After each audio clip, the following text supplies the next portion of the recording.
नमस्कार, यो हो समाचारमा स्वागत छ। म रोहित भण्डारी। नमस्कार, म दिपेश घिमिरे। सुरु गरौँ अहिलेसम्मका प्रमुख समाचारबाट।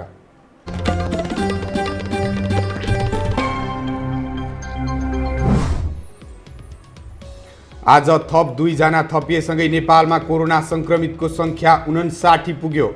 उपचार र 43 जनाको स्वास्थ्य अवस्था सामान्य।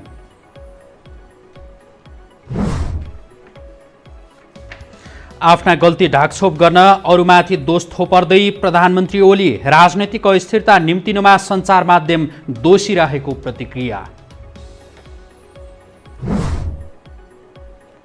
नेपालमा राजनीतिक सङ्कट गहिरिँदै गर्दा चिनिया राजदूतको दौडधुप बढ्यो। आज नेकपाका नेताद्वय दाहाल र नेपालबीच भेट।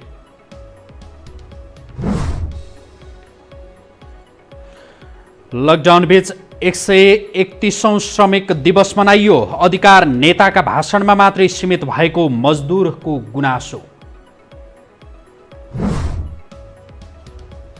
र अर्थतन्त्र धर्मराएपछि दक्षिण अफ्रिकामा लकडाउन खुकुलो बनाइँदै 15 लाख श्रमिकलाई काममा फर्काउने तयारी।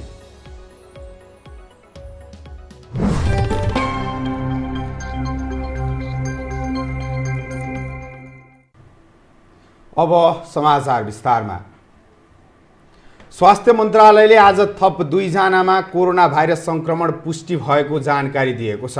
नियमित पत्रकार सम्मेलनमा मन्त्रालयले आज बाँके र रूपन्देहीका 2 जनामा संक्रमण पुष्टि भएको बताएको हो।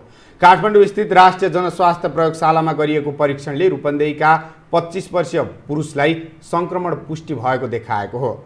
नेपालगञ्ज स्थित भेरी अस्पतालको प्रयोगशालामा बाँकेका 60 वर्षीय पुरुषलाई संक्रमण पुष्टि भएको हो। 47,797 पुगेको छ। गत 24 घण्टामा 1,461 वटा थप नमुनाहरू परीक्षण भएका छन्। विभिन्न प्रदेशहरूबाट आरडिटी विधिबाट गरिएका परीक्षणको अवस्थाको बारेमा हामीलाई विवरण प्राप्त भएको छ, जसमध्ये प्रदेश नम्बर 1 मा 5,089, त्यसै गरी प्रदेश नम्बर 2 मा 5,617, बागमती प्रदेशमा 8,494। यससँगै नेपालका कुल संक्रमितको संख्या 59 पुगेको छ। 16 जना निको भएर घर फर्किएका छन् भने विभिन्न अस्पतालमा 43 जनाको उपचार भइरहेको छ। उनीहरूको स्वास्थ्य अवस्था सामान्य रहेको डाक्टर देवकोटाले जानकारी दिनुभयो। पछिल्लो 24 घण्टामा 1,461 परीक्षण भएको उहाँको दाबी छ। मन्त्रालयका अनुसार देशभर आइसोलेसनमा रहेका व्यक्तिको संख्या 94 रहेको छ। राष्ट्रिय सभा अन्तर्गतको विधान व्यवस्थापन समितिले कोभिड-19 को परीक्षण दायरा विस्तार गर्न सरकारलाई निर्देशन दिएको छ। समितिले परीक्षणको दायरा विस्तार गरी हरेक परिवारबाट कम्तीमा 1 जनाको नमुना छनौट गरी परीक्षण गर्न सरकारलाई निर्देशन दिएको हो। समितिले लकडाउनमा परेका अति विपन्न, न्यून आय भएका दैनिक ज्यालादारीलाई राहतको व्यवस्था गर्न सरकारलाई निर्देशन समेत दिएको छ।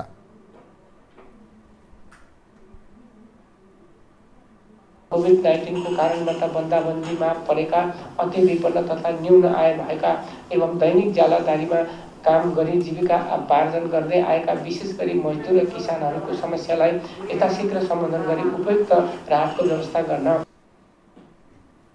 समितिले बजारमा कृत्रिम अभाव गरी कालो बजारी गर्ने र बढी मूल्य लिने प्रवृत्ति निरुत्साहन गर्न र नियमित बजार अनुगमन गरी कानुन बमोजिम कारबाही गर्न पनि सरकारलाई निर्देशन दिएको छ। उपयुक्त सतर्कताका साथ यसलाई खुकुलो बनाउँदै पूर्ण रूपमा खुल्ने योजना तर्जुमा गरी समितिलाई जानकारी गराउन पनि निर्देशन दिइएको छ। लकडाउन खुलेपछि विदेशबाट रोजगारी गुमाएर फर्कने जनशक्तिलाई व्यवस्थित गर्ने योजना निर्माण गर्न पनि समितिले सरकारलाई सुझाव दिएको छ।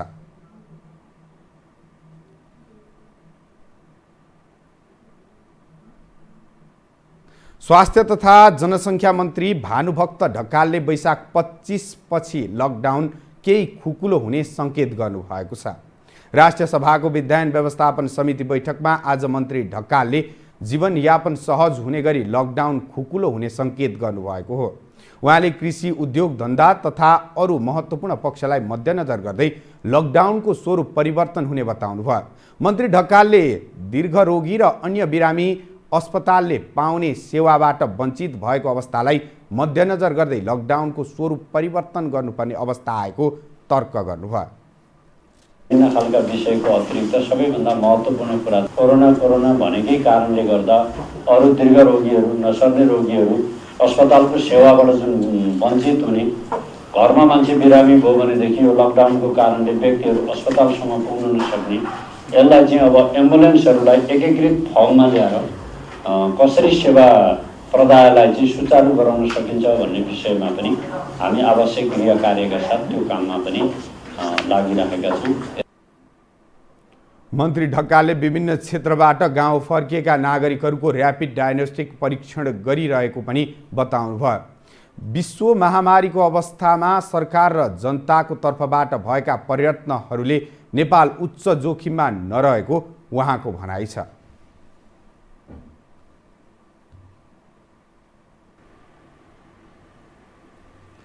अब बाँकी समाचार। सत्तारूढ दल नेपाल कम्युनिस्ट पार्टी नेकपाका अध्यक्ष पुष्पकमल दाहाल र वरिष्ठ नेता माधव कुमार नेपालबीच छलफल भएको छ। सचिवालय बैठकको पूर्व सन्ध्यामा अध्यक्ष दाहाल नेपालसँग छलफल गर्न कोटेश्वर पुग्नु भएको हो। भोलि बस्ने सचिवालय बैठकमा प्रस्तुत हुने विषयवस्तुको बारेमा छलफल गर्न नेताहरूबीच भेटघाट भएको बुझिएको छ। बुधबार बसेको सचिवालय बैठकले पार्टीभित्र देखिएको आन्तरिक विवादका विषयमा गृह कार्य गरी शनिबारका लागि बैठक बोलाउने निर्णय गरेको थियो।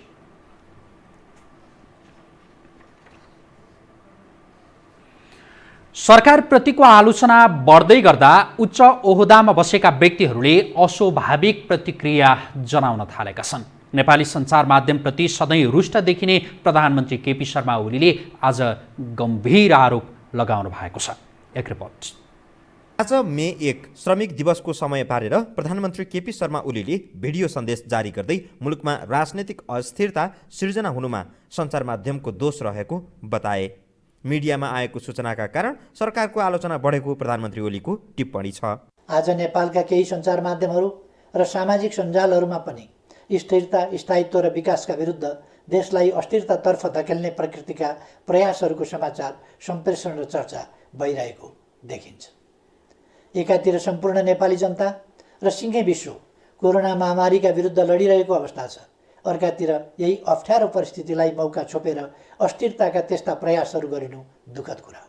हुन त सरकारमा रहेका उच्च ओहदाका व्यक्तिहरू हुन् या शीर्षस्थ नेताहरू आफू काम बिगार्ने अनि मिडियालाई दोष दिने चलन नयाँ होइन।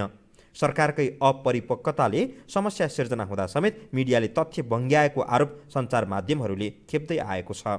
तर प्रधानमन्त्री जस्तो जिम्मेवार पदमा रहेका व्यक्तिबाट आएको यस्तो अभिव्यक्तिले धेरैले आफू नाच्न नजान्ने आँगन टेढोको संज्ञा दिएका छन्।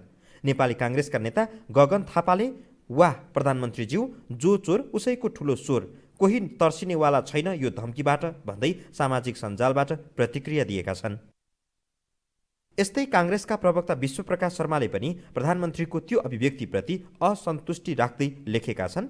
उनले सामाजिक सञ्जालमा भनेका छन्, अस्थिरता आफू निम्त्याउने अनि सञ्चार माध्यमलाई दोष, अझ धम्कीको भाषा। उहाँकै भाषामा भन्नुपर्दा तितेपाती गुलियो कहाँ हुन्छ र चिनीको मल हालेर। प्रधानमन्त्रीदेखि तल्लो तहका जनप्रतिनिधिसम्मले सरकारको कार्यशैली र नेकपाभित्रको अन्तर्कलहका कारण आलोचना खेप्नु परेको छ। यसका लागि सरकारमा रहेका अधिकारीहरू नै बढी जिम्मेवार बन्नुपर्ने गण्डकी प्रदेशका मुख्यमन्त्री पृथ्वी सुब्बा गुरुङको भनाइ छ। व्यवस्थामाथि नै चाहिँ तपाईँको भनिरहेछ मान्छेहरूले, अब चाहिँ यिनीहरूले चाहिँ गणतन्त्र खान्छ, लोकतन्त्र खान्छ, अब त राजतन्त्र फर्कन्छ भनिरहेछ। झुमझुमाएर चाहिँ बसिरहेको छ दायाँ बायाँका साथीहरू पनि। आज राष्ट्रिय अन्तर्राष्ट्रिय परिस्थिति पनि हाम्रो साह्रै चाहिँ अनुकूल छ भन्यो भने यहाँ चाहिँ हामीले अनुकूल बनाएको छौँ, तर सबै चिज चाहिँ हामीले चाहिँ ठिक बनाइसकेका छौँ, बनाएको छैन। नेकपा छ यसको चाहिँ झगडाको कारणले अहिलेको चाहिँ लोकतन्त्र चाहिँ धरापमा पऱ्यो भने, अहिलेको गणतन्त्र सङ्घीय शासन पनि धरापमा पऱ्यो भने यो धरापले चाहिँ कम्युनिस्ट पार्टीको नेतालाई मात्रै खान्छ र? पार्टीभित्र समेत प्रधानमन्त्री केपी शर्मा ओली दबावमा छन्। मातहतका सहयोगीहरूले परिणाममुखी काम गर्न सकेका छैनन्। फलत जनस्तरमा पनि सरकारको आलोचना हुनु स्वाभाविक हो। तर आफ्नो असफलताको कारक मिडियालाई दिनु प्रधानमन्त्री ओलीकै लागि अर्को कमजोरी हो। विक्रम श्रेष्ठ, काठमाडौँ। हामीसँग समाचार अझै बाँकी छन्, अहिलेलाई विश्राम।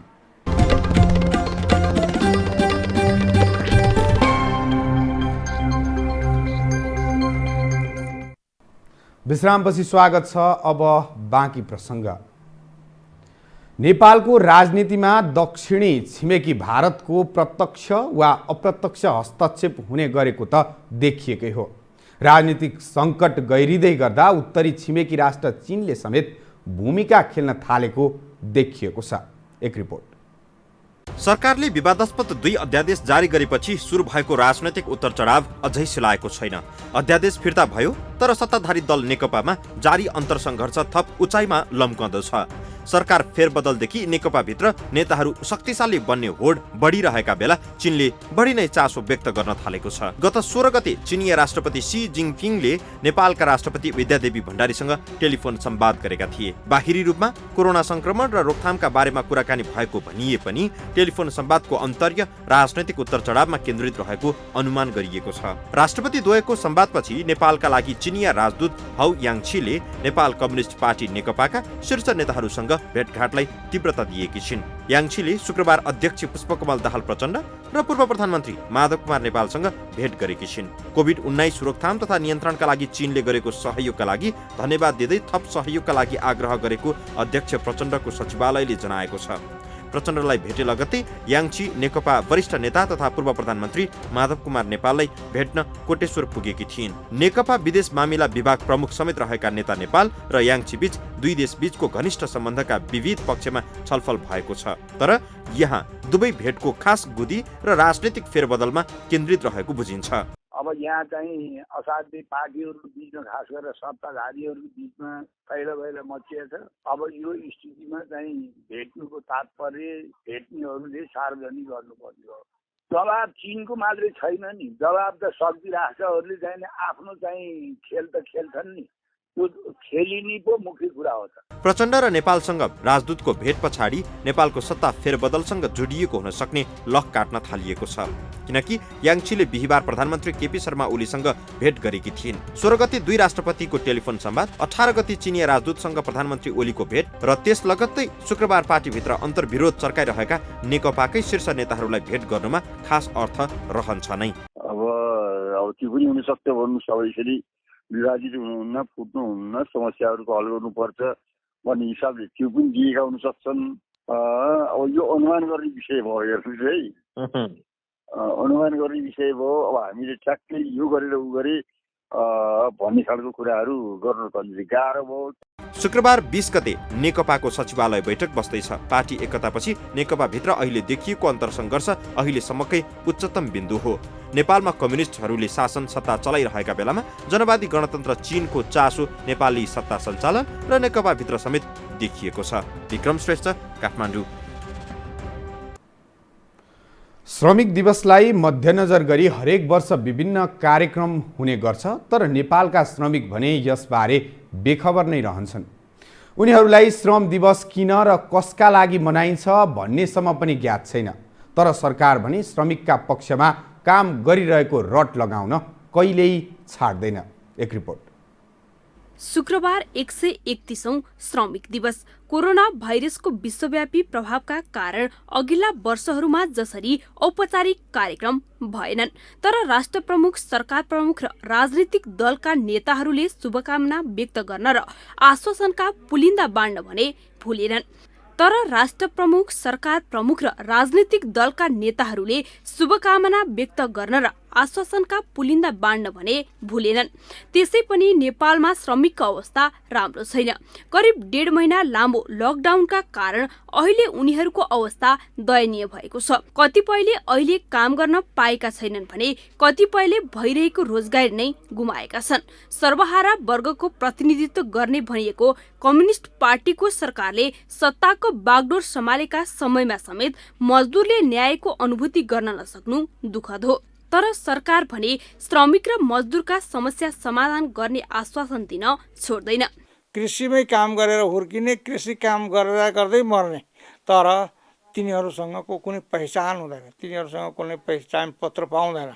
ऊ मजदुर हो कि किसान हो, के हो त्यो उसको पहिचान उसले पाउँदैन। त्यसैले हामी श्रमिक ब्याङ्क खोल्ने बित्तिकै त्यस्ता किसिमको अनौपचारिक क्षेत्रमा काम गर्ने असङ्गठित मजदुरहरूलाई पनि एउटा सीमाभित्र एउटा ब्याङ्कभित्र ल्याएर एउटा रजिस्ट्रेसन गर्ने र उनीहरूलाई पहिचान पत्र दिने। स्वदेशमा रहने मात्रै होइन, खाडी मुलुकमा गएर श्रम बेचिरहेका श्रमिकहरूको सुरक्षाका लागि नयाँ कार्यक्रम र प्याकेजको तयारी भइरहेको सरकारको दाबी छ। तर स्वदेशमै पसिना बगाइरहेकाहरू लकडाउनका कारण खान नपाएर भोकै बस्न बाध्य छन्। सरकारले लकडाउनमा सावधानी अपनाएर घरमै बस्न अपिल गरे पनि त्रास र जोखिम बोकेर काममा घोटिनु परेको श्रमिकको गुनासो छ। के गर्नु, पेट पाल्न लागि गर्नै पर्यो सर। के गर्नु त अब बालबच्चा छ हेर्नु, अब बाहिर निस्कनु सरकारले अब बाहिर निकाल्नु दिँदैन, हेर्नु निस्किनु दिँदैन। अब त्यही भएर अब बालबच्चा त पाल्नै पर्यो। अब के गर्नु, त्यही भएर अब हिँड्नै पर्यो, काममा त गर्नै पर्यो, बालबच्चा पाल्नै पर्यो। अब के गर्नु, काम गर्नु पर्यो, खानु पर्यो। त्यही भएर कि अब खानाले पैसै छैन, त्यही भएर काम त गर्नु पर्यो नि त, होइन त। अब घरमा बस्यो भने भएन त, हो क्या नि त। अब सरकारले खोइ त्यही त नि, अब बाहिर ननिस्क्यो भन्ने त थियो नि। हरेक वर्ष सरकार र विभिन्न सङ्घ संस्थाले महँगो होटलमा श्रमिक दिवस मनाउने गरे पनि श्रमिक भने यसबारे बेखबर छन्। उनीहरूलाई एउटै चिन्ता छ, बिहान बेलुकीको छाक कसरी टार्ने। सरकार भने उनीहरूलाई फोस्रो आश्वासन बाँड्नमै व्यस्त छ। लकडाउनका कारण अघिल्ला वर्षहरूमा जस्तै यो वर्ष सरकारले श्रमिक दिवस नमनाए पनि काममा रहेका मजदुर भने यसबारे बेखबर छन्। तर पनि सरकार भने उनीहरूका लागि विशेष योजना ल्याएको र उनीहरूका निम्ति काम गरिरहेको दाबी गर्न छाड्दैन। यो टेलिभिजनका लागि क्यामेरामा अजय मुक्तारका साथ कान्ति नेउपाने, काठमाडौँ। अब पालो आर्थिक समाचारको।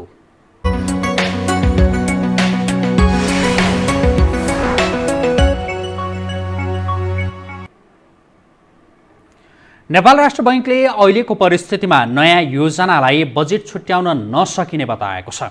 राष्ट्र बैंकका गभर्नर महाप्रसाद अधिकारीले पहिलेकै योजना अगाडि बढाउन स्रोत र सीमा अपर्याप्त रहेकाले नयाँका लागि बजेट छुट्याउन सक्ने अवस्था नभएको बताउनु भएको हो। उहाँले पाइपलाइनमा रहेका योजनालाई प्राथमिकतामा राखेर अगाडि बढाउनु पर्ने परिस्थितिमा नयाँ योजना आउन समय लाग्ने बताउनु भयो।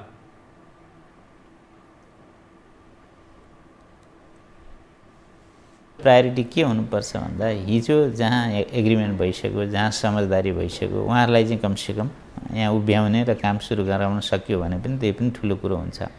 त्यसकारणले पाइपलाइनमा आइसकेका प्रोजेक्टहरू जुन हुन् तिनलाई एक्जिक्युट गर्नुतिर हामीले प्रायोरिटी दिनुपर्छ। अनि नयाँ प्रोजेक्टहरू आउन, नयाँ लगानीहरू भित्रिनलाई अलिकति समय लाग्न सक्छ। त्यसको लागि चाहिँ हामीले थप प्लानिङ नै गर्नुपर्ने हुन्छ। अधिकारीले पुनर्कर्जाको प्रक्रिया धेरै लामो भएकाले प्रयोगमा नआएको र ठूला खालका ऋणीहरूले मात्रै पहुँच रहेकाले कार्यविधि परिमार्जन गरिन लागेको बताउनु भयो।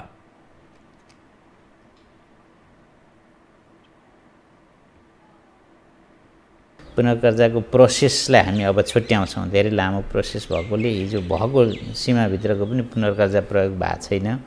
त्यसैले पुनर्कर्जाको प्रयोग पनि कसरी भएको छ भन्दा अलिकति ठुला खालका ऋणीहरू। हामीसँग अन्तर्राष्ट्रिय र खेल समाचार अझै बाँकी छन्। अहिलेलाई विश्राम।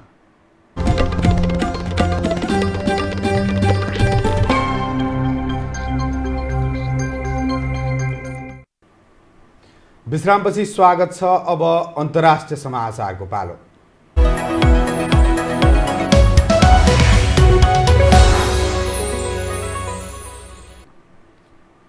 कोरोना भाइरसका कारण लगाइएको लकडाउनका कारण अर्थतन्त्र धर्मराउँदै गएपछि दक्षिण अफ्रिकामा लकडाउन खुकुलो बनाउन थालिएको छ। जनताले खान पाउनुपर्छ भन्दै त्यहाँको सरकारले बिस्तारै लकडाउनको कडाइलाई कम गर्दै गएको हो। करिब 5 हप्ताको लकडाउनपछि अब सरकारले केही उद्योगहरूलाई खोल्नका लागि अनुमति दिएको छ। दक्षिण अफ्रिकाले कोरोनाको संक्रमण फैलिन थालेपछि मार्च 27बाट लकडाउन सुरु गरेको थियो। मे 1 देखि दक्षिण अफ्रिकाले बिस्तारै र चरणबद्ध रूपमा लकडाउनलाई खुकुलो पार्दै लैजाने योजना अघि सारेको छ। त्यसअनुसार छानिएका उद्योगहरूमा करिब 15 लाख कामदारहरू काममा फर्किने तयारी भएको छ। कोरोना भाइरसको महामारी फैलिनु पूर्व नै दक्षिण अफ्रिकाको अर्थतन्त्रले आर्थिक मन्दी र चर्को ऋणको मार झेलिरहेको थियो।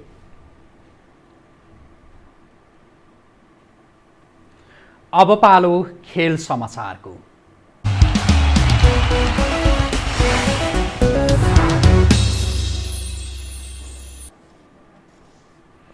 अन्तर्राष्ट्रिय क्रिकेट परिषद आइसिसी को एक दिवसीय र टी20 वरियतामा नेपाल यथावत रहेको छ। आइसिसीले आज अपडेट गरेको नयाँ वरियतामा नेपाल एक दिवसीय र टी20 दुवैमा यथावत रहेको हो। एक दिवसीयमा नेपाल 16औं स्थानमा रहेको छ। नेपालले 18 रेटिङ अङ्क पाएको छ।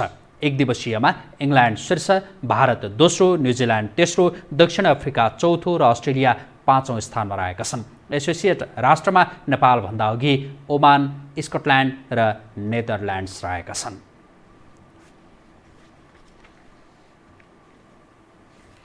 खेल समाचारसँगै हामी यो समाचारको अन्त्यमा आइपुगेका छौँ। जाँदा जाँदै मुख्य समाचार पुनः एकपटक।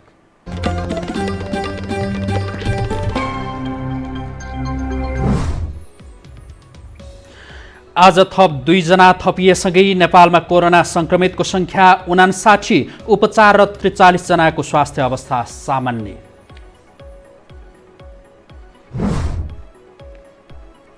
आफ्ना गल्ती ढाकछोप गर्नहरूमाथि दोष थोपार्दै प्रधानमन्त्री ओली राजनीतिक अस्थिरता निम्तिनुमा सञ्चार माध्यम दोषी रहेको प्रतिक्रिया।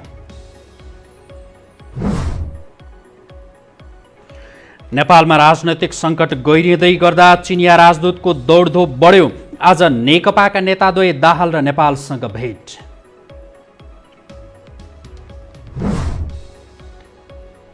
लकडाउन बीच 131औं श्रमिक दिवस मनाइयो। अधिकार नेताका भाषणमा मात्रै सीमित भएको मजदुरको गुनासो।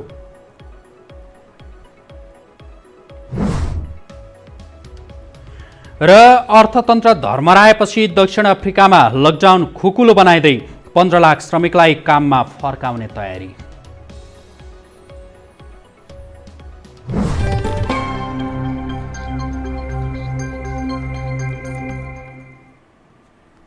हवस् त यो समाचार अहिलेलाई सकियो। समाचार बुलेटिनका साथै यो टेलिभिजनका सम्पूर्ण कार्यक्रम यो खबर.com, युट्युब र फेसबुकमा पनि पढ्न र हेर्न सक्नुहुनेछ। मोबाइलमा यो टिभी एप डाउनलोड गरी हामीलाई प्रत्यक्ष हेर्न सक्नुहुनेछ। तथ्यसहितको निष्पक्ष समाचारका लागि हेर्दै रहनुहोला यो टेलिभिजन। नमस्कार। नमस्कार।